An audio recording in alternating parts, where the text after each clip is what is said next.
And we're welcome back. We got Short Zaddy or Short Daddy, or I think it was Shorty Daddy last week, but Yeah, you got to and change it up. You can't be the same. You always yeah, gotta be the mix it up. same. You inspired me, man. So obviously, I'm Yeah, not you, I'm not Luke tonight. I'm Skywalker. So like, I guess I'm bringing a little bit of that uh I don't know, Star Wars shit coming out, man. I don't know if I ever told you. So believe it or not, people that know me and my family, my sister, I got a sister, and that my parents could have named us. My middle name is Alexander, and they could have named my sister Danielle, but instead they went with Luke and Leia. No joke. oh god. So you can only imagine growing up the jokes that come out. So everyone's always like, if you're Luke and your sister's Leia, your dad must be Darth, right? And it's like, no. And they're all saying like, didn't your dad watch Star Wars? Didn't they? And I'm like, no. Um, Actually, and I actually asked my father about that. I was like, man, when you guys named us, you had to watch Star Wars, right? That was the inspiration. He's like, no, fuck no. And I never watched Star Wars. I'm like, bullshit. You're born in 1960. Yeah, And the first one came out in 77. You're telling me you never watched Star Wars? Like, yeah. no, I wasn't into all that geeky shit. I was like, all right, fair enough. So yeah, that's a I little bit guess of the I guess history. one fun joke or semi serious question, Luke and Leia, since you Okay. are a Star Wars fan, you never kissed Yeah. your sister, right? Nah, I'm not into that Okay, shit, man. just making sure, just making sure. They didn't know. I don't know if you knew. Just making sure. Nah, no, I don't go that way, man. You know, but maybe if you Yeah, go in somewhere in the South and the yeah. States, I you was about to might say find that shit. you're in Canada, You're not different. Alabama. My bad. Yeah, Correction. you go to Alabama and you find somebody's kids and they got three eyes. I don't know, man, or one eye in the middle of the forehead. I don't know. Yeah, TN from Dragon Ball Z. I don't mind it. Yeah, there you go. Yeah, that's yeah, for sure. I don't know if that's his origin story or not, how he got the one But eyeball, but yeah. whatever. He is human But technically, so hmm. yeah, it's possible. It's in the realm of possibilities. I don't know if you really get into all the like you get some hardcore fans who always get into the theories. I think that's like the new thing. With any kind of like fandom out there, if you're into like Star Wars or Dragon Ball Z or you're into any kind of thing, I find like there's always somebody throwing those YouTube videos on like theories on what they think and what's like facts and what are just like their theories. Um I don't know if are you into Star Wars at all? I am. I'm Okay. only into the original six. I don't like, the three The after. I Disney, don't yeah, like any of the or the new series yeah. that are out. I mean, the animated series is dope. I didn't watch too much of it. I can't really speak too much on it, but the original six episodes, the actual story of the Skywalkers, like that's what I enjoy. I don't like anything Disney related. Well, yeah, because I tend to agree with you. The only thing, and I will add to what you said, but I did like the Clone Wars anime series. Like I know it's more geared for kids, but I don't give a shit. I'm a kid at Oh, dude, heart. it was I still amazing. I act mean, like I saw one. a few episodes. It's amazing. Yeah, it's good stuff and really good storyline. So, I mean, I am a kid at heart. I still act like one from time to time, but yeah, like I really like that. But like, and I think I'm too nice. I'm way too nice. I'm way too generous. But the lot like the three that they made in from 2015 to 2017, I think it was, or 2018, whatever, or 2019. Sorry, those were I'm gonna give it. They were okay.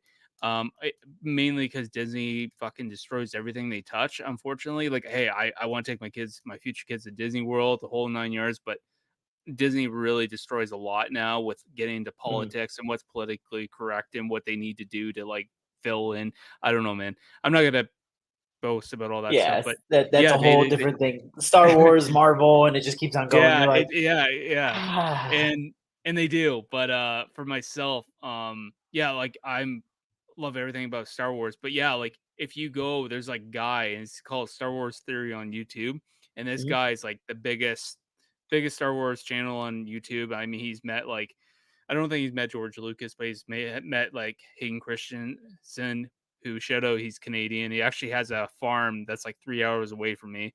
Um, who played Anakin and Darth Vader. Yeah, he's done a lot of cool stuff, but he does his own, and it's not like he just doesn't just do theories, but he also does like it's really cool actually. Like he's done things like he'll do like kind of like not a script, but like for example, he does a video on the theory of what would have happened if Anakin didn't die or didn't die, but like he Mhm. didn't lose on Mustafar, and talks about like the storyline about how like Kay kills Obi-Wan or whatever, and this is how he could have shaped his story. And it's really cool actually, and he's done a lot of really good stuff. So it's you just find a lot of fans like that that kind of get into, they go beyond just loving the movies Mhm. or liking the franchise or the any fandom out there.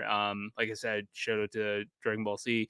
I think everybody kind of has their levels of being a fan, or I guess a geek. But I think we have a little bit of geek in all of us, no matter what you're into. So Well, I think Marvel right now, or Disney Plus, or whatever you want to call it, is doing a really good job with the What If series when it comes yeah, to what if this would have happened. Because this is exactly what we're talking about. I watch it with Dragon Ball Z. I think I watched the same series, the same creator, with the Star yeah, Wars fan theories of like, what if Qui Gon Jinn survived, or what if Mace Windu, took over and taught Anakin instead, or like how things would have changed. So it is pretty cool just to delve into that a little bit and go, that's just a fun fiction just to see like, oh man, that actually would have been really cool. Just again, the Marvel series of What If is pretty fun given they have a nice little storyline, but it's cool to go back and forth and have fun with it. yeah, 100%. And for a question for you here, how like I know you're really big on Dragon Ball Z. Is it just something that you enjoy when you're younger, and then it's just something that kind of stuck with you? I mean, I feel like that's kind of the same with me in Star Wars. Well, Toonami was a series in the States that started off everything. It was right before Adult Swim was created. And Toonami was that series of like, you know what? Let's show more adult-based cartoons, almost like Adult Swim. But eventually they're like, you know what? Let's Oh, let's okay, mix it up. yeah, Let's do something where it's cheaper, a little less expensive for the American audience. Let's do anime. Let's bring in some stuff from the East, yeah, bring it on over, Dragon Ball Z, Yu Yu Hakusho, Sailor Moon, all that stuff. And let's see if people like it. And Dragon Ball Z, it's funny because it started with Dragon Ball, then there's Dragon Ball Z, and given Dragon Ball GT, no one talks about, and now it's Dragon Ball Super. So in the States, we started off with Dragon Ball Z almost 10 years after it already like finished in Japan. So we're like, let's just kind of recycle it, put it here to the States. We didn't even start with Dragon Ball. So the first episode, we're just like, oh, I don't know who this guy is, but dude, it's awesome. It's just fighting, all these people, yeah, fighting Saiyans, the aliens, all that stuff. And they're going back and forth. And then years later, Dragon Ball comes out, stuff like that. So for me, I remember it only came on at midnight. And I was a little kid, and my brother used to watch. He's 8 years older than I am, but he had cable in his room downstairs. So every single night, I'd be like, "Dude, can I watch Dragon Ball Z?" He's like, "Yeah, you can, hang out in my room." And I would have to like do his chores, do certain things. He's like, "If you want to watch TV, 8 years old, he'd be a little bit of a bully." He's you like, gotta "Oh, work your way up. Yeah, yeah." He's like, "If you want yeah, to watch it in my room at 12, because I'm gonna be asleep or I'm gonna do something, you got to do something for me." So I'd have to go downstairs, do whatever chores, clean his room, do whatever, and then watch Dragon Ball Z for whatever half an hour. And obviously we have streaming services now, but back in the day, if there's a cliffhanger, you're like, no, like, I yeah, gotta wait yeah, until tomorrow or next week or whatever. So it was pretty cool. The cool thing about Toonami is just because the series is already over, it just yeah. went consecutive every single day. So it was like 12, on Monday, 12 on Tuesday, 12 on Wednesday. It just kept on going. So I didn't have to wait a week like we have to do now for another series or some of the animes, Demon Slayer, My Hero Academia, all that stuff. Yeah, and I understand why so many people like the whole Dragon Ball Z, and even like if you want to get even in that realm of anime, like you get with the Pokemon. I think Pokemon. If you talk to someone, they say, "No, I never watched Pokemon. Or I never heard of it," then they're living under a rock. I think like every kid in our Hmm. generation, because I mean you're not far off from my age. Every kid in our generation probably grew up with Pokemon as well, or at least knew of it. And I can still remember, and my grandmother is still alive. I used to stay at her place, and she had a couple taped Pokemon on VHS for whatever reason. I don't know why. Hmm. I don't know how she obtained these, but I used to watch, and it would be like the same kind of episodes, and it was kind of cool. And like that was like the only way. This is like way before. This might have been. I might have watched a few just before Netflix just made its way. I think before Netflix, it was like Redbox or Hmm. something. It was just before Yeah. Blockbuster started taking a shit kicking. And yeah, like that was the only way you had to do it. But that you have more, and now I have more appreciation for it because you knew the struggle. You didn't have we didn't have Netflix. We didn't really have anything like Mhm. even with my family. Like we had, I kind of had to work my way up over the years to kind of get those things. Whereas my friends, they already had, oh man, you got to check out this thing. It's called Netflix. And it's like, cool. I don't have it, you know? And, Yeah.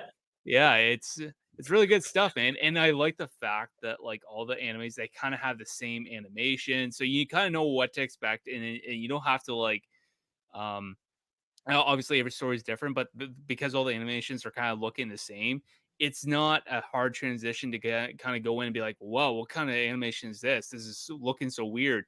But it's no, it's kind of cool that way anyway. It's the cool thing about anime is, when you see an anime, even if you don't know what it is, it could be Bleach, it could be Yeah, Yu Yu Hakusho, all these different ones. You see it and you're like, oh, it's an anime. I know yeah, automatically it's an anime. It doesn't matter if it's dubbed, subbed, whatever the case may be. I don't know if this is true, but I saw a video on this that anime characters, like their faces, are actually based off of cats. So they yeah. draw You know like a what? kind of cat and then they create a Yeah, face off of it. So I think that's pretty cool. It's just different. I guess we all love cats, but it's we cool when do. you I like see my pussies. American shows based off of anime styles. One of the biggest shows that I grew up was Teen Titans. And Teen Titans Yeah, on Cartoon Network, at least here in the States, it was anime drawn. And it was just cool and it had a really cool story. It was very different from everything else. It stood out. And I think just because of that, it made it that much better.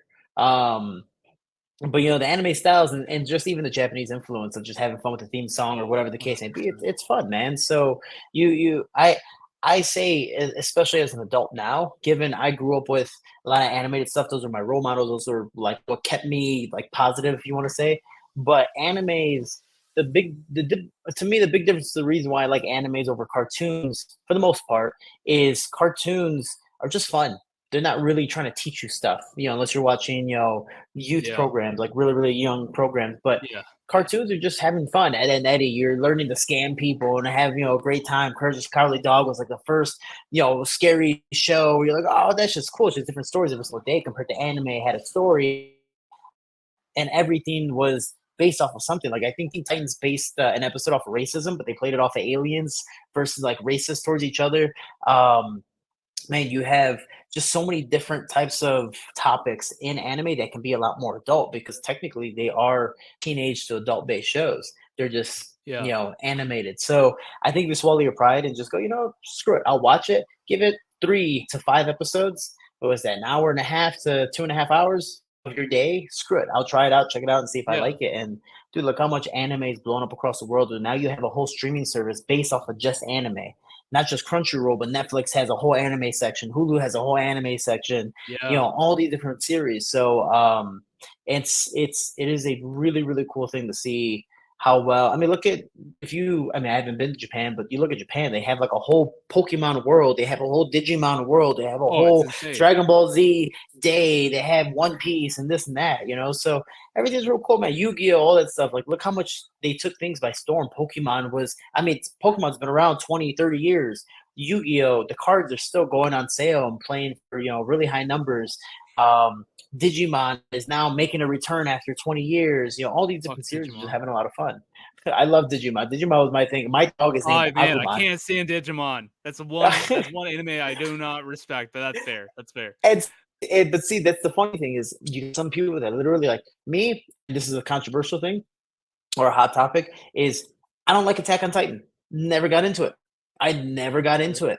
But literally, the internet's like, "Oh, Attack on Titan." I just found it so boring Yeah. that I just couldn't get into it. Same thing with JoJo's Bizarre Adventure. I was like, dude, you're telling me, and literally people are like, oh, the second season's awesome. I was like, there's 20 something episodes in the first season. So you're telling me is I have to watch all this crap just to understand what's gonna happen that's really cool in the second season? Yeah, I'm not gonna waste my time. I'm good.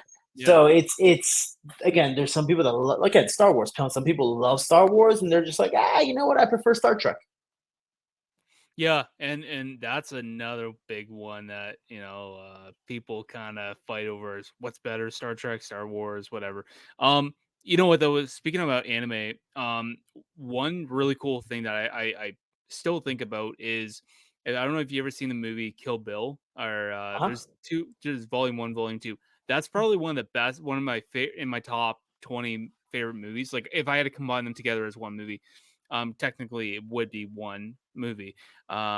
But I like in the first volume where they had the anime scene. They had it for like 10 minutes where they're explaining the like the half half Japanese, half American character, one of the part of the Viper gang, and how her story is, and they did it all in anime, and I thought it was one of the best scenes in the movie. Just as much as cool, yeah, you did anime in a movie, and a lot of people that might not understand Tarantino work might think, why would he do that? But it makes no sense. It makes so much sense because it's like she's got the whole background of the Asian background, and they use inspiration to do with anime, and it Mhm. worked so well, and it was done so well, and it felt very mature with a mature audience, and it was done so well, and it was just so effective of showing how strong of a character she is, and it worked, and it was so effective. Like you felt so engaged with it, and it's such a great huge scene that they have in the movie. But yeah, it's cool how people have done, like guys like Tarantino have done that, and I think you'll see more of it. The more appreciation people have for anime. Like I said, I'm not huge. I don't watch it every night or whatnot. But when I Mhm. do see it and it's done well, I have complete respect for it. It's something. It is a work of art. What was it? John Wick, the last one, which is at what, number four. The final death scene was based off of Cowboy Bebop. If you don't know if he lives or dies, Cowboy Bebop's a phenomenal anime that literally talks about your past and dealing with it and all that stuff. You have the Matrix, I think Revolutions, where the end Yeah, fight scene is literally Goku versus Frieza. It's identical. You have a lot of really, really popular shows or even really, really popular movies and won awards that I wouldn't say stole, but like really sampled fight yeah. scenes or the same type of story from anime as an homage to them to go, dude, you gave me the inspiration to do this type of stuff again, Kill Bill. So it is really cool to see big time directors go, dude, I love anime too. Like this is really, really cool and it helped inspire what great movie I made. Yeah, and you know what the thing is too with like movies with like they do with a lot of martial arts. A lot of it, I mean, is it's it's all drama. Like it's Hmm. all it's a movie. I mean, you got to keep in mind.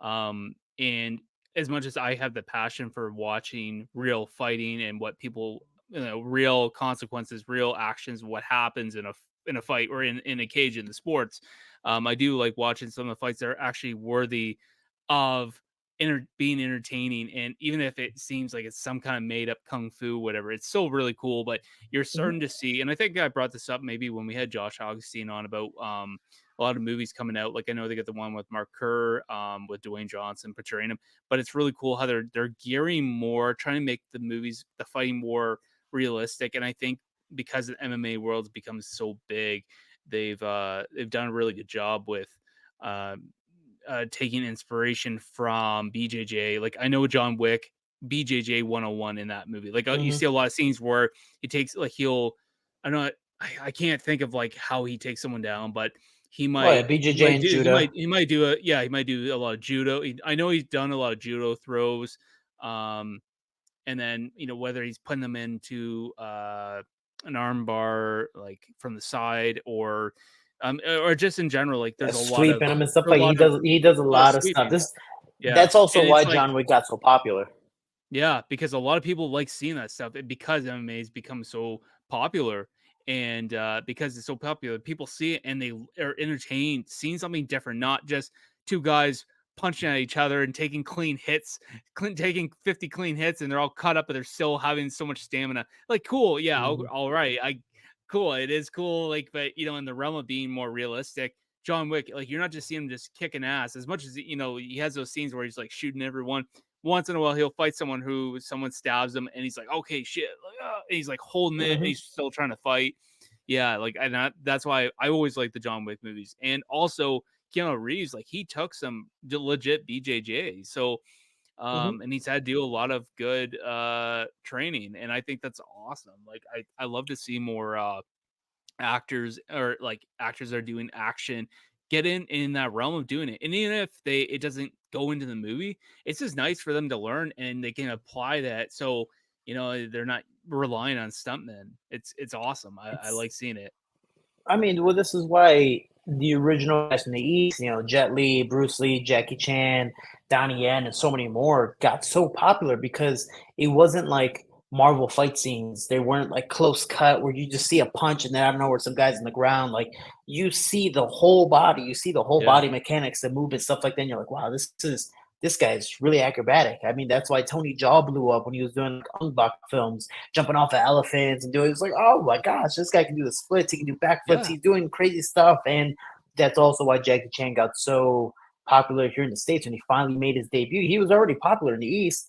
When they brought his movies over and he did Rush Hour, he did all these, Hollywood based Yeah. movies, they finally gave him some type of freedom to go, you know what? Let's you can choreograph it. You have your team, let's have some fun, let's do some stunts. And dude, he blew up. And now Jackie Chan obviously is one of the most not just popular people in the East, but also in the West and in the world because he's done so many crazy things. I remember watching because we had Comcast cable and Comcast on I think Stars Network would show on repeat every like 3 days, random shows, but it was always consecutive.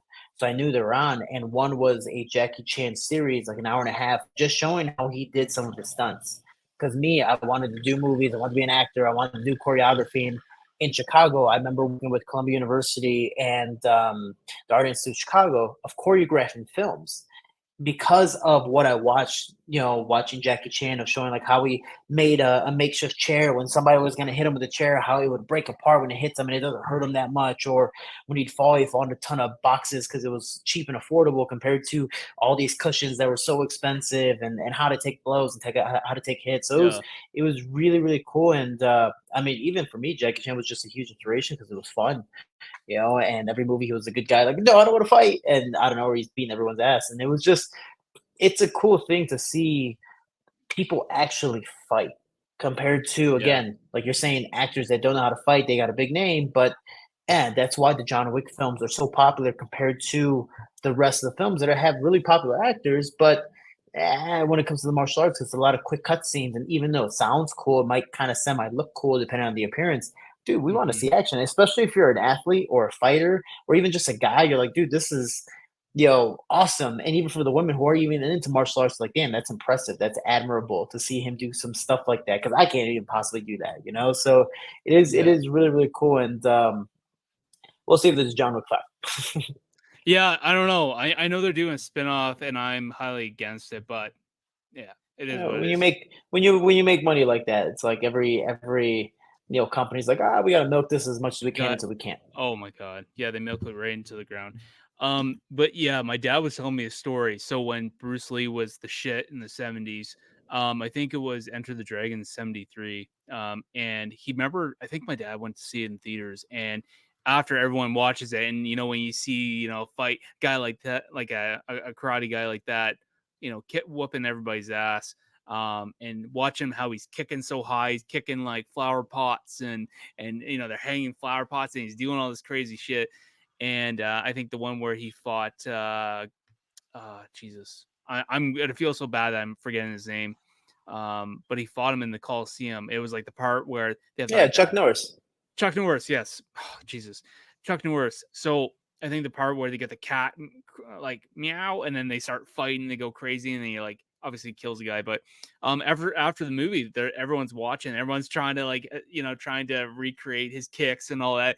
And my Hmm. dad told me a story about how uh some guy was trying to do it, and I think this was the winner, and some guy was out.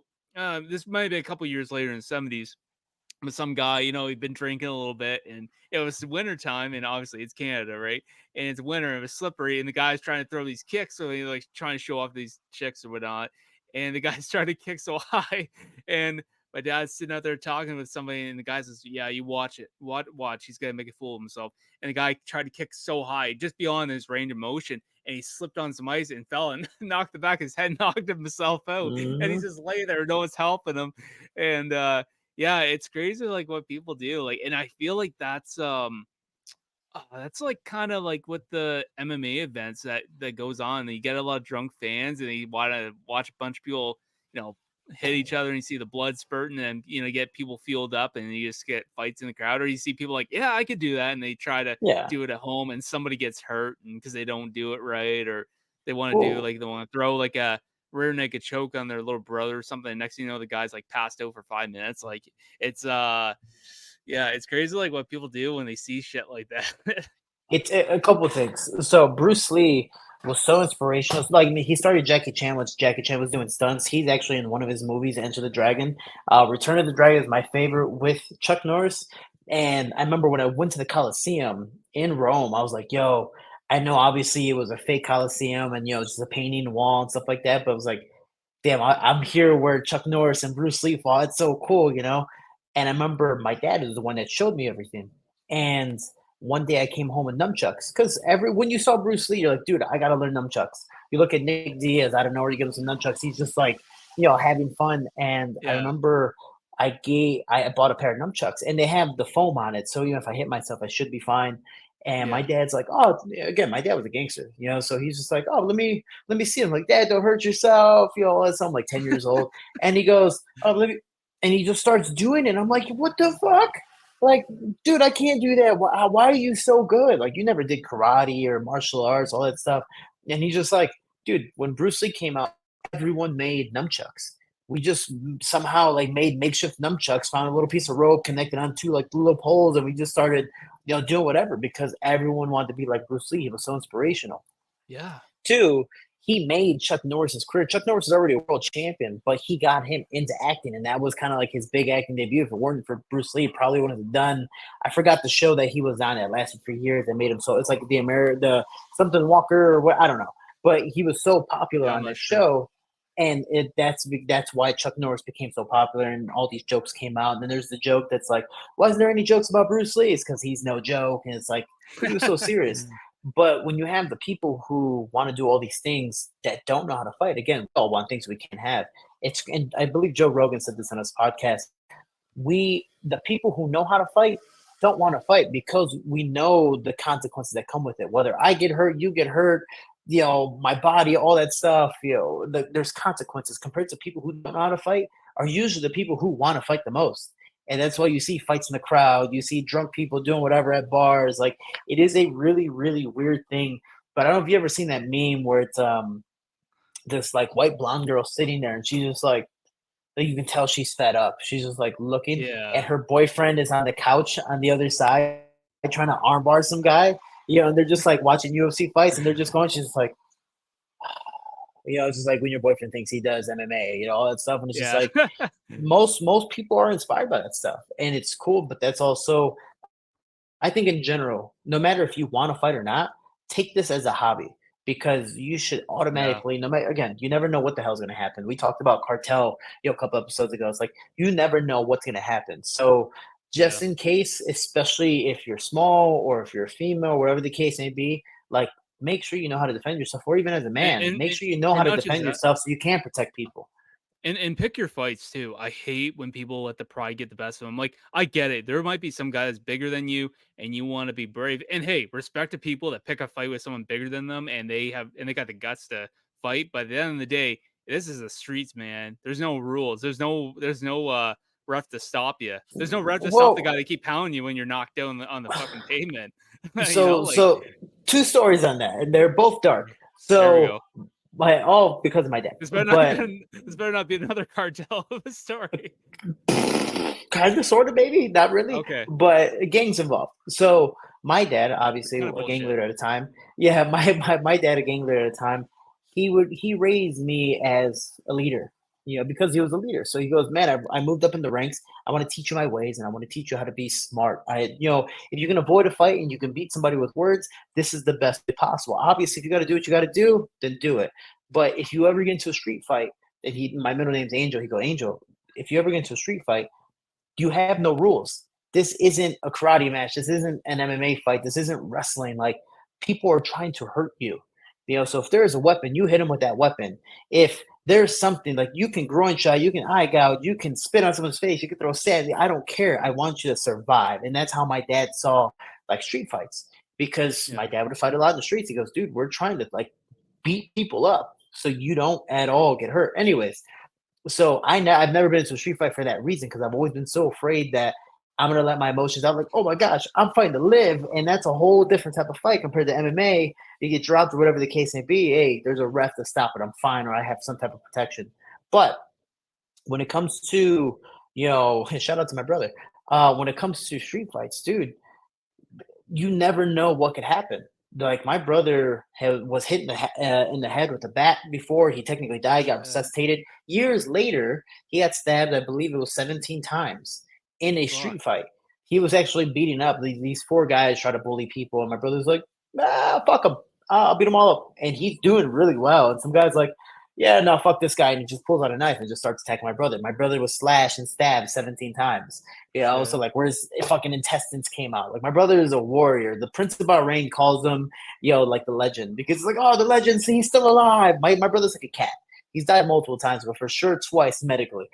So Shit. when it comes to that, my brother would always tell me, he goes, learn how to defend yourself. Carry a weapon with you at all times, just in case. Like you never know what could happen. I mean, a little girl got shot in Humboldt Park in Chicago yesterday, just walking. Again, a stray bullet, like we talked about the cartel. So when it comes to certain things, like you just never know what can happen. So learn martial arts, learn how to defend yourself, and learn how to speak well. Because if you know how to speak, I can tell you this from personal experience. I've avoided so many altercations because I've been able to speak well and calm someone down compared to possibly saying the wrong words or again letting the ego come into play and instigating or accidentally instigating something more. And out of nowhere, I'm not just fighting against possibly him, I'm fighting against whoever's with him. Like I remember Yeah. walking into a bar once after one of my fights, and coincidentally, my dad passed away. I was wearing purple, the homage, all that stuff. Chicago's a bunch of gang colors. I literally went to a place that I love to eat at, and I walk in, literally right when I walk in, somebody looks at me and you can tell like I'm gonna get checked. Basically meaning like he's gonna see what I'm representing, try to turn it down, and just try to like intimidate me. And if something happens, I'm gonna get my ass kicked, robbed, whatever the case may be. And I remember walking in, he goes, "Hey man, you can't walk in with those colors here, blah blah blah." And I'm just like immediately scoping out the area. And I'm just like, all right, I see four or five people from the bar looking at him. So more than likely they're with him. And I'm just like, the door's behind me. It's such a narrow spot. I can't really run. So if I gotta fight this guy, like, dude, I'm gonna get jumped. Like I'm gonna get fucked up. Unless people are able to pull each other off, but Yeah. no one wants to help because again, no one wants to get involved. And I'm just like, hey man. And so I'm talking it out. Luckily, in my favor, there was an NOG or a veteran of the opposite gang that came up and like tapped the young guy and he's, hey man, go sit down. He talked to him. He's like, go sit down, shut up, listen to me. I'm the OG. I'm like the leader here. And he talks to me, Yeah. he goes, hey man, I know your father. I know you're representing him. You're not representing the gang, stuff like that. But you can't walk around with these colors. You need to make sure you stay safe because I'm not here. These guys are gonna try to fuck you up because they know who you are. They know what your dad was, and they're gonna use you for the name. It's like an MMA. The guys overseas are trying to use the American for the name to get more Yeah. popular. And so it was the same thing. They're trying to move up in rank because they beat up, Shorty Torres. My dad was Shorty G, stuff like that. So it's like, oh, Yeah. so luckily I was able to speak well with somebody and avoid the whole thing. But if not, dude, I might have not been doing this podcast. I might have not even had a professional career. So it's like my brother is technically handicapped because of stuff he's had in the streets. He's partially deaf on one side, has short-term memory, and he can't do certain things because of all the sutures and brain injuries that he has. He has a soft spot in his head. So I'm telling you, when people are like, "Oh, gang this, gang that," I'm like, "Oh, you're gonna get fucked up one day." Trust me, because there's always someone bigger, or there's always more than one. So be careful. Yeah, and I think to add on that, I think the biggest thing that so one of the guys that I trained with, like I said, we weren't an official club. Like I had my fighting background, or training background, and the guy that was kind of coaching me or mentor slash coaching me, like he's done everything, he's trained everything, he never fought, but just he knows his shit. He's trained for since he was like 10 years old, and he's trained in everything. And Mhm. so we kind of get together a couple times a week.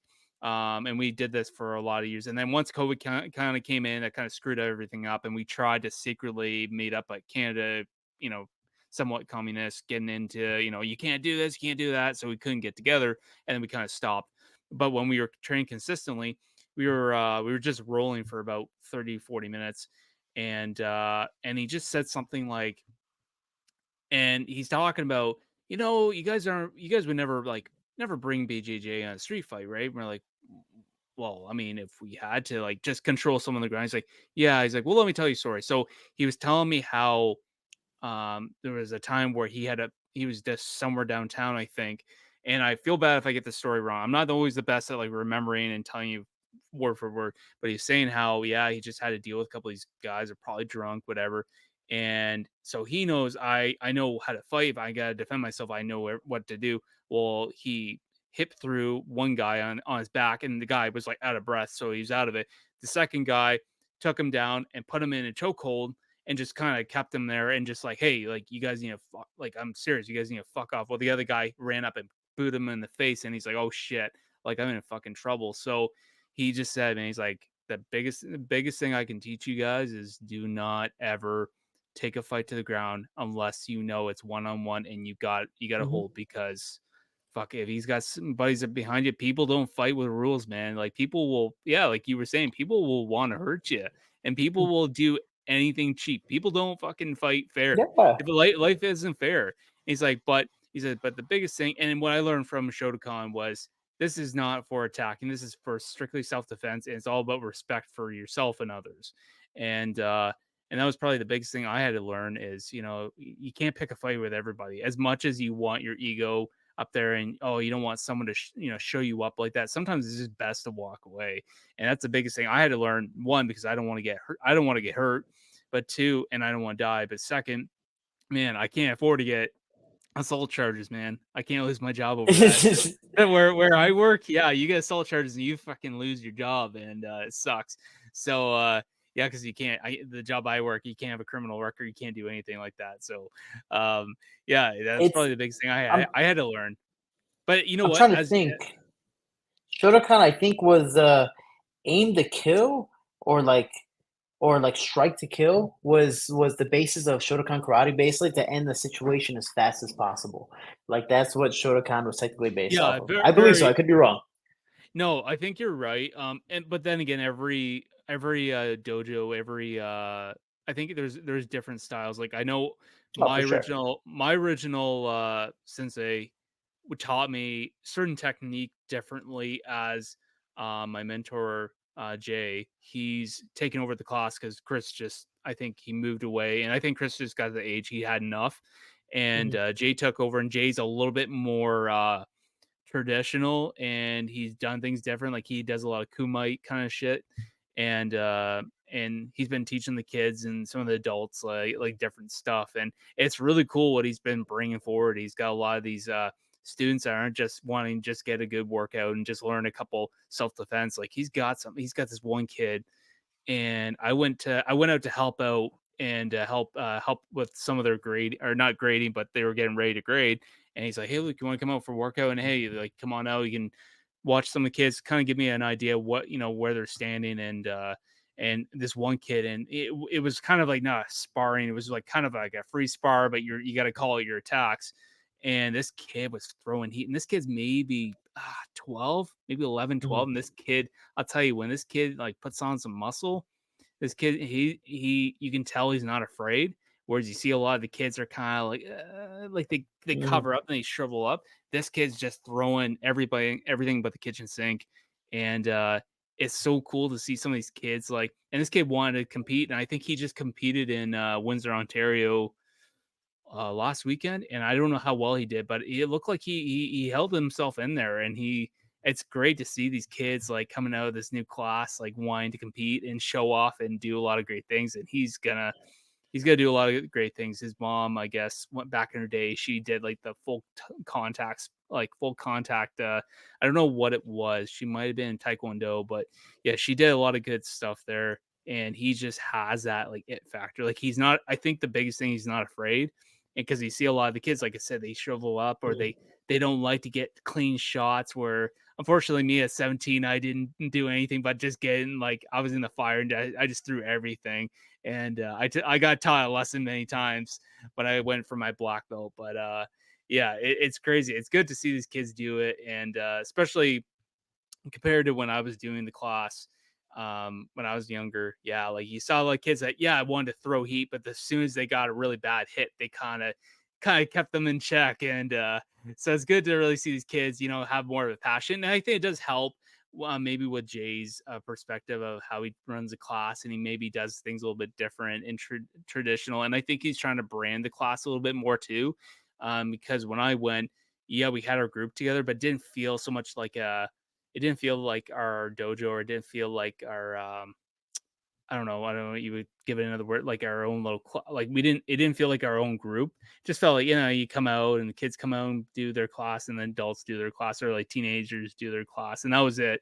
Uh but now, like, that Jay's kind of taking over, he's really turning it into a club and really become a group. Like, he's got the patches for all our um, like all of our suits and everything. So it's really cool. I haven't got my patch yet, but I really should, even though I come out like once or twice a year, but I really need to come out more. I really want to get back into the game. So yeah, man, it's good. It's good. I like it.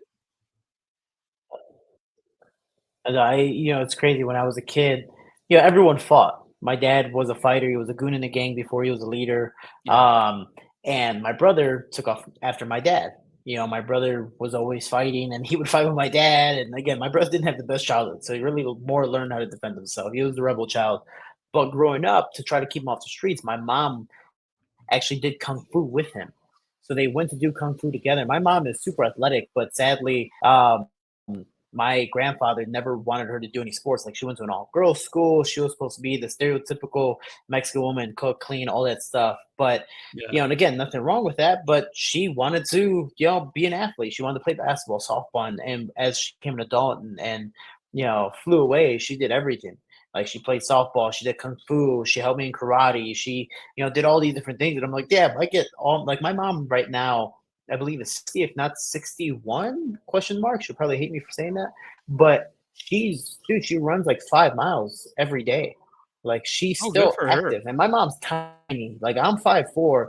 My mom's 4'8". She's tiny, she's in shape, she's fit. I remember when I was a kid, everyone's like, oh, so is that your sister? I'm like, I fucking hate you guys. Shut up. Like, my mom is super athletic, so I know I definitely get like kind of that drive and will from her. But she'll kick, she'll punch. I don't know if you remember the old Ty Bo videos where Billy Blanks, like, she'll do that stuff, and she's Oh, super good for fit. her. So if it weren't for her, I mean, not just giving her free time, but I know just inspiration wise, like, she was the one that was like, "Oh, you need to do this, you need to do that." Like, my dad was the good.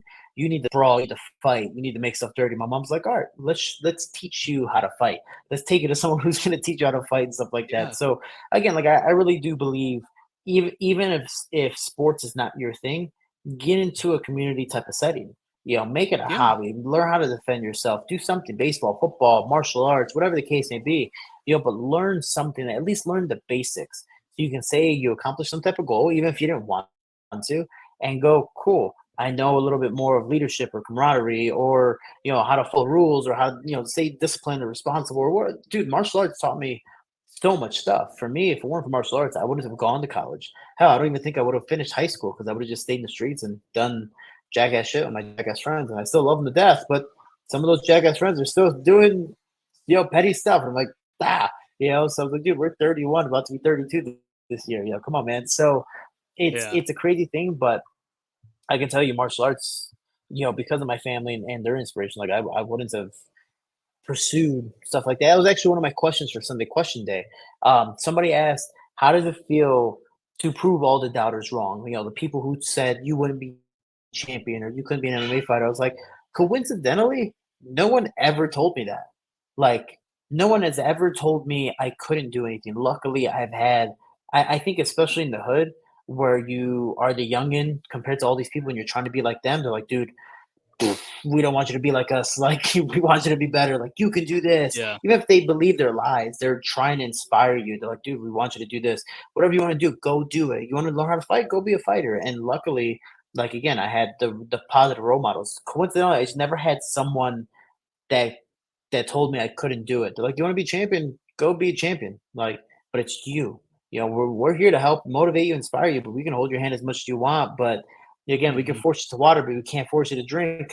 So this is your dilemma. And that's something cool. That's why I say, like, if you have doubters or not, like, it's your own personal motivation, it's your own personal willpower of how you take it, and just, dude, pursue stuff, have fun with it, because especially as you already know, like, sports doesn't last forever for us. You know, we have to adapt sports as we get older. Like, oh, my back hurts, my knee hurts, all that stuff, and we have to start lessening it down and doing different things.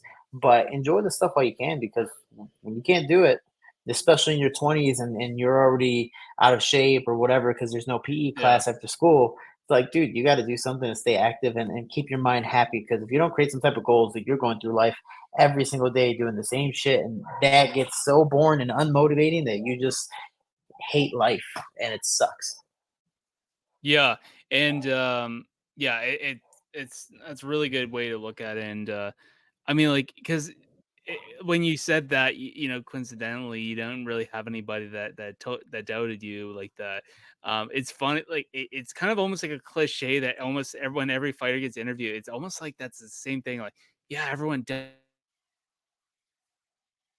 told me I wouldn't be a champion or I wouldn't get here or they doubt themselves." I think that's the biggest one. And I think a lot of people go through that and it doesn't matter what you do in life. I think I doubt myself on a lot of things. And not that I'm not I'm not confident in life, but I do doubt myself whether it's because obviously I do overthink things a lot in life. And I always need people to keep me in check or reassure me that hey, I'm doing the right things and whatnot. But yeah, I think we all do. I think we all tend to do in life if we do more of it than others or we do less than others. But then we Mhm. do sometimes doubt ourselves because we always need that someone to kind of keep us in there and say, hey, am I doing the right thing? Or it's good. I think it's good to sometimes doubt yourself and not always be overconfident. It's always good to kind of be humble and kind of keep yourself in check because there's always time to always improve in life, no matter what you're doing. It's crazy. So my boxing coach George Hernandez said we call each other the bro team, TT instead of the money team, and he's just like, Shorty, people get their ass kicked when they start floating above everyone else. Because Yeah. eventually you're gonna start thinking you're unbeatable, you're invincible, you're invulnerable. Like, and when you fall, you ain't gonna fall back to your feet, dude. You're gonna fall hard. You're gonna fall through the mud, and people aren't gonna care. That's what you see when Mike Tyson lost or Ronda Rousey lost, or all these people were like, "Yeah, I knew she was gonna lose eventually." And it's like, dude, no, you're kissing her ass. You're doing this, doing that, and Yeah. then you just went to the Holly home bus, and just kept on jumping buses, and dude, it sucks. That's why, like, people are like, don't rely on people when you're winning, because they're always gonna be there when you win, but when you lose, fuck, you're gonna. Who was it? I don't know if it was Miko Koto or somebody. He goes, dude, after wins, I get hundreds of phone calls, and then I lost, and only my mom called me. It's just Yeah. like it's Yeah. such a crazy thing. So it's like it's your own motivation. Luckily, I had people who were trying to motivate me because they didn't want me to stay in the neighborhood again. They could have been lying to me. They could have been thinking the whole time this kid's gonna fuck up, or he's gonna be one of us, or whatever the case may be. But regardless, like, I can tell you now as an adult and hopefully more mentally stable than I've been before. And again, I have my days like everybody else, but I suffer from anxiety. Anxiety is pretty much Hmm. the fear of something that hasn't happened yet. So it's Yeah. overthinking a situation or Yeah. starting to doubt yourself for whatever reason. I mean, dude, I doubt myself for every fight, even when I know I'm better than them. I'm like, and then I might make the fight harder than I should, or I get too overconfident and then I get cut Yeah. or bleeding or knocked out. Like, hell, the sad part about this sport is you could be the best ever, Anderson Silva, and then get knocked out from one punch because you're fucking around because you get too cocky. So Well, the you just need to hopefully. I say this like the whole Michael Jordan thing. You don't miss any shots you don't take. So take as 100%. many as possible because no matter what, if you have the opportunity to take them. But you for sure will never get it if you don't try. So you might as well give it your all. And if it didn't work, then cool. I guess you're right the entire time. But at least you Yeah. try to say, fuck it. At least I know to the fullest extent I gave it my all compared to you half-assed and you're like, see, I told you I couldn't do it. It's like, dude, you didn't give it your all, and that's why 100% you failed. Yeah, and you know what really reminds me of that? One fighter that thought about right away was Sean Strickland. He said something about in some interview about how, and I really like his mindset on competition. Like, despite what he says on camera, he's funny and he likes to say what comes to his mind, and fans love him for that. But one thing I really like that he brought up, he talked about how you know what we're in this kind of sport where I can win right now. I might defend my title. I don't know if this is when he won the belt or not. I can't remember the interview, Mhm. but he said something about you know what, we're in the sport. This is the art of fighting. Eventually, eventually I'm gonna lose. Someone's gonna take my loss. It's gonna happen. It just it's the I mean, you might be lucky and you might get out undefeated or you might get out unscathed or whatever, but eventually someone's gonna take you. It's just and I really like, and I know Sean can be a bit he just says what comes in his mind. I Much. truly believe that. But that being said, I really like the fact his outlook, and he's honest. He's honest about what he thinks, and I there's some truth to that. Like eventually, someone's gonna get you. I don't think many, as much as you can say as humble as you want. I think eventually someone's just gonna figure out a way to put an end to whatever you were doing, whether you had a winning streak or you defend your title 10 times. Eventually, like you look at Anderson Silva. Eventually, someone got him. Mind you, he got up Mhm. there in age, which happens, but someone finally figured it out and got him. You got all these fighters or competitors who eventually you can only ride that high for so long until finally someone catches you, or age catches up to you, or whatever catches up to you. And yeah, I think that's important for people to understand, because sometimes people kind of drink their own Kool-Aid and they think that they're going to be unstoppable or unbeatable forever, and that just is not. That's not the case. It's always good to keep that in the back of your head to prepare you for that moment, even if you can't prepare in that moment anyway. It's still good to kind It's of think ahead.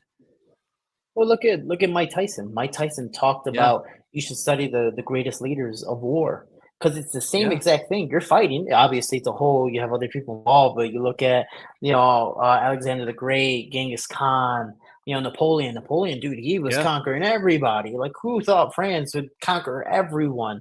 And then he got cocky and he's like, dude, let me invade Russia in the winter, and they weren't prepared at all. I think Adolf yeah. Hitler tried to do the same thing. So like, Same you know what? thing. Yeah, Let's try to invade Russia, and they got screwed. Stalin was like, yeah, we're good. So eventually you're going to get too cocky. Eventually you're going to get egotistical, and you need to have a team that brings you down. And again, I've had my whole career by myself. So I've had my, I remember when I fought Alex Perez, I was so mentally broken that like I just didn't even want to fight. But I was confident I was going to beat him. So I was like, I don't even need to try my best. And then obviously I got TKO'd. And then after the fight, my coach was like, all right, go in there and apologize to the team. And I'm like, for what? For losing? They go, no, dude, you were an asshole the entire time. Like you were the champion in your head. You were the drama queen. You were the shit of the shit. He goes, you're through the mud right now. We're gonna drag you through it. Go in there and apologize. And my coach is like my father, so I'm like, fuck. All right, and I had to walk in. Like, yeah, I'm sorry, And it's again, people need to be humbled, but you also need to be yeah, confident in your ability. You can't stay on the ground. You need to float a little bit. You need to be that. What is that like the TikTok trend? Everyone's like doing the walk, but they're kind of floating. Like be like that, where you're somewhere in between, where you're kind yeah. of up in the air because you believe in yourself so much, but you also have your toes to the ground to go. You know what? I know where I've come from, and I know things can change at any minute. So let me enjoy while I can, but let me work as hard as I possibly can to stay up here until it's over. What 100%. And I know we're running up on time, and I'm trying to keep an eye on it. One thing to add on that too is also, and I'm just gonna put you in this perspective because you're a fighter Hmm. and we're talking about fighting in that aspect. It's also important when you're in those moments to have that team that cares, that has that drive to bring you back. And kind of in relation to what you say, you need a team that's there, who is not just there because, yeah, you're paying me to help you, or I'm your coach, Yeah, okay, I'll coach you. You got a team that wants the best for you to drive. Or if you're an actor, or you're whatever you are, and you have your management, you want someone there that wants the best for you, and not just when you win, but even the way you lose. You have that team to come back for you and say, okay, let's go back, let's see what was going on. um, and I like the fact that what you were mentioning, and you said, no, you go apologize to your team there. It's not just about being there for you, but it's also they're there in those times where they need you to take accountability, and they recognize that. And I think that's not just about yourself, but it's also who you surround yourself with. If you surround The biggest thing that I really like, there was something on social media, and I know we're running up on time, so I'll try to say it as fast as you're good. possible. There was this picture, and it was a shark in this fish bowl, and it talked about how they say, well, a shark only gets as big as its environment. It's something similar. I'm really bad Yeah, with yeah. analogies, but it talked about how the shark, if you put it in the ocean, it would grow bigger, but if you put it in the fish bowl, well, it's only going to grow so big because it can't can't outgrow the fishbowl. So it's like life. You surround yourself with small minded people and people that don't want you to succeed, or don't want to do anything to make you become better, even when you're wrong. You want to surround yourself with an open mind and bigger people, because those people are the ones that are gonna, even in times when you're wrong and you don't want to hear it from them, those are the people that you want to surround yourself, the people that are going to Mhm, keep you in check. Because yeah, you're going to hate them at that moment, like, oh fuck you, this is how I'm mad, I'm this is how. But at the end of the day, you're going to look back and think, those are the ones that want to see me succeed. Those are the people that yeah, I didn't want to hear them from at the time, but hey, they're right. They mhm, recognize they could have turned the back and said, oh, well, fuck him. Well, I got my money, or okay, well, another day. No, they're the ones that look back and say, no, man, I'm there for you because I love you, man. And I'm there for you and I want you to succeed. So yeah, I'm going to tell you what you don't want to hear at this moment, mhm. but you're going to thank me later. Yeah, I actually taught a seminar today talking about that. Like the analogy with the shark, the same thing with the Yeah. tick. A tick will only jump so high when the Yep. roof is so low. So if you put a Yep. ceiling or a cap on it, you can only go so high. So take off the cap and see how high that tick can jump, and Yeah. those things go phenomenal. So the thing is, don't put limits to yourself. And also, at least my personal experience, again, I've had my doubts, and I had my goals to where I exceeded them, and then I'm like, holy Yeah. shit, I'm here, like, for example, qualifying to state in high school. I was like, yeah, let me make it to state. I made it. And then I'm like, oh, I still got to compete. Or when I made nationals in college, or when I made the UFC, I'm like, oh, fuck, I forgot. I have to fight now. I'm not in the UFC forever. Like, you have to Yeah. maintain, a status. Not, you're going to get cut, like, even if you win Calvin Gastelum, you miss weight, you might be cut. You never know, which I hope he doesn't. My twin, please. But the fact is, at least my personal experience, I never thought I can do a lot of stuff. I just tried my best. I was like, oh, let's see how this goes. And if I failed, at least my personal stats, I was going to lose anyway. So fuck it, I tried. But out of nowhere, I started winning. And it's funny because I lost every single first fight. I never lost like, oh, dude, a close fight. Like I got my ass kicked every first fight. My first MMA fight, I lost. And that one was a Mhm. close one. I lost by split decision. But if I didn't lose that one, I wouldn't have gone, oh man, I need to train. And I took that appropriately and went 30. I went 25 straight as an amateur and then a few more. So 33 straight total as a professional before I finally lost. So for me, I had all these accolades. I remember there was one kid who looked up to me, and he was, I think, like 12, 14, and he goes, Yeah. "Oh, Shorty, I'm not as good as you are." Blah blah. Like, dude, you're exactly like me, if not actually better. Like I called him like my little brother. I was like, dude, you're if you have this mindset now, dude, I got this mindset when I was 18, 19. Just imagine if you get this now at 14. You're already 4 years ahead of me. It's not the skills, it's not the technique.